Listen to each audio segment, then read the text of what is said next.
Okay, let's dive into this. On the surface, updating to a new medical classification system, like the ICD-11, well, it sounds a bit like, dry administrative paperwork. But actually, it's totally reshaping the landscape of modern medicine. Specifically, we're looking at the future of dementia care today. In this explainer, we're going to unpack how what seems like a technical manual update actually has a massive, profound impact on human lives. I mean, the words and categories doctors use literally define the boundaries of the care they can give. And as you'll see, this new framework, it is opening up entirely new horizons for patients. So that brings us to the core question driving our explainer today. How exactly does a new coding system change life for dementia patients? Hold on to that question for a second, because it perfectly shifts our focus from this macro global health standard bureaucracy right down to the deeply personal level. We're talking about real people sitting in a doctor's office desperate for answers. We're talking about families trying to figure out what the next few years will even look like. To a database, a code is just letters and numbers, right? But for a dementia patient, the sheer precision of that code dictates the exact kind of support they're going to receive every single day. Section 1. From the ICD-10 to the ICD-11.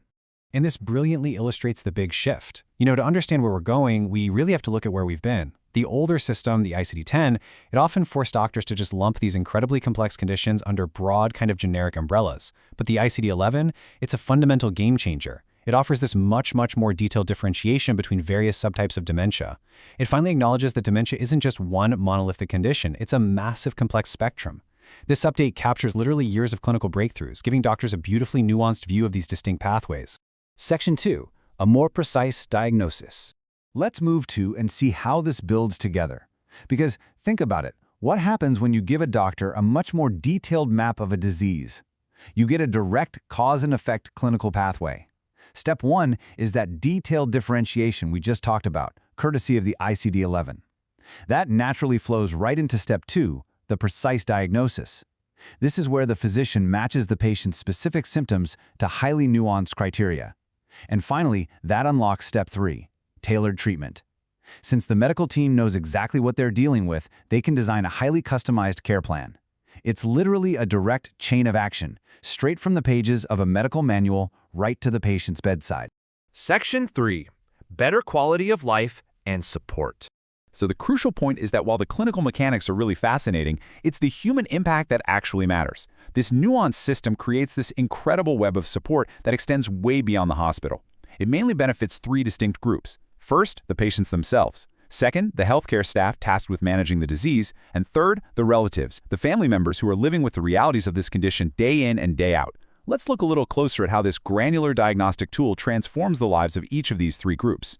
For the patient, the impact can really be summed up by this incredibly powerful phrase from our source material. It can significantly improve quality of life. I mean, think about it. When a patient receives treatment tailored to their exact disease course, rather than just a, one-size-fits-all approach, everything changes. It means therapies are actually targeted. It means we can avoid unnecessary medications or stressful interventions. Basically, it optimizes the patient's daily personal health outcomes for their specific version of dementia. And that allows them to maintain their dignity, their comfort, and the absolute highest possible quality of life for as long as possible. But the benefits don't stop there. They radiate outward to the caregivers too. Because the ICD-11 allows for these super specific diagnoses, healthcare staff and relatives actually know what challenges and symptoms to expect. Just imagine how empowering that is. Dementia is an incredibly unpredictable, often frightening journey for families and nurses alike. But when you can precisely anticipate the course of the disease based on an accurate subtype diagnosis, you're no longer just stumbling in the dark. You can proactively prepare. Relatives and medical staff are empowered to provide the absolute best, most compassionate everyday support, transforming what used to be a completely chaotic situation into one of managed, practical care. Section 4. Next steps in research.